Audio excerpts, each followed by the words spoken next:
Normal standard stuff है, तो इसमें मैं नहीं जा रही हूँ, ये तुम पढ़ोगे तो तुम्हें समझ में आ जाएगा। कोई डाउट हो तो लेट मी नो, ठीक है? क्योंकि ये जो हमने किया है उससे बहुत सिमिलर सा है, ठीक है?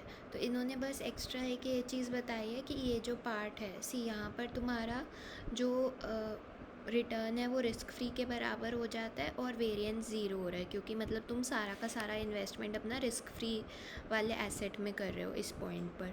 इसके ऊपर फिर तुम रिस्की वाली चीज़ में इन्वेस्ट करना शुरू कर देते हो, रिस्की एसेट में, ठीक है? अब इस पॉइंट के बियॉन्ड इधर तक तुमने 100% अपना पैसा रिस्की वाले में लगा लिया। अब इसके बियॉन्ड तुम 100% से ज़्यादा रिस्की वाले में पैसा लगा रहे हो। वो कैसे लगाओगे? बोरो करके। और बोरो करना बोले या फिर तुम बोल दो कि तुम शॉर्ट सेल कर रहे हो रिस्क फ्री एसेट को, सेम चीज़ होती है। बोरो करने में भी तुम पैसा उधार पे लेते हो, बाद में उसको चुकाते हो, उसके साथ में इंटरेस्ट चुकाते हो। अगर तुम risk free asset short cell करते हो तो उसमें भी तुम अभी जो है रिस्क फ्री एसेट बेच रहे हो, उसके बाद ख़रीदोगे, और जो भी बंदा जिससे तुमने रिस्क फ्री एसेट ख़रीदा है वो तुमसे इंटरेस्ट भी एक्सपेक्ट करेगा कि भाई तुमने मुझे रिस्क फ्री एसेट बेचा है तो मुझे इसका ब्याज भी तो चाहिए ना।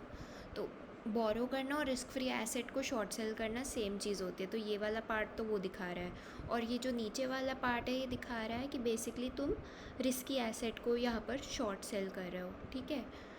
तो ये चीज़ हो गई। फ्रिक्शन लेस वगैरह ये सब खुद पढ़ लेना, इसमें कुछ ज़्यादा है नहीं, बहुत सिंपल सी चीज़ चल रही है।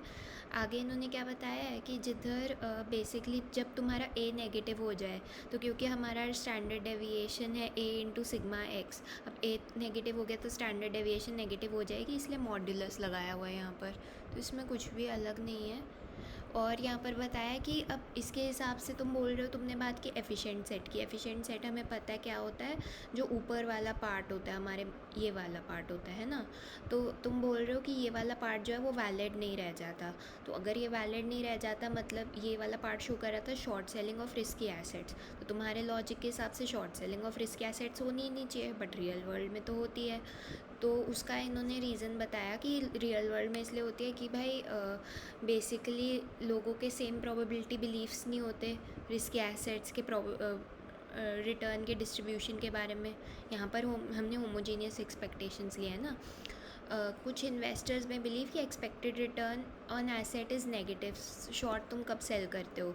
जब तुम्हें लगता है कि इसका तो एक्सपेक्टेड रिटर्न नेगेटिव है, बेसिकली ये तो जो है ये आगे जाकर ख़राब रिटर्न देने वाला है, मतलब डूबने वाला है ये, इस टाइप से, है ना।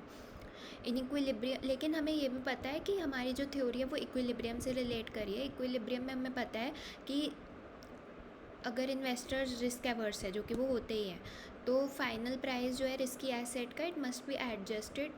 तो बेसिकली ये बात है कि जो भी जिस भी एसेट का रिस्क ज़्यादा होगा उसका रिटर्न ज़्यादा होगा ही होगा इक्विलिब्रियम में। नहीं तो फिर लोग वो ख़रीदेंगे ही नहीं, तो वो फिर वो वाला एसेट मार्केट से ही हट जाएगा ना इक्विलिब्रियम में। तो वो चीज़ है।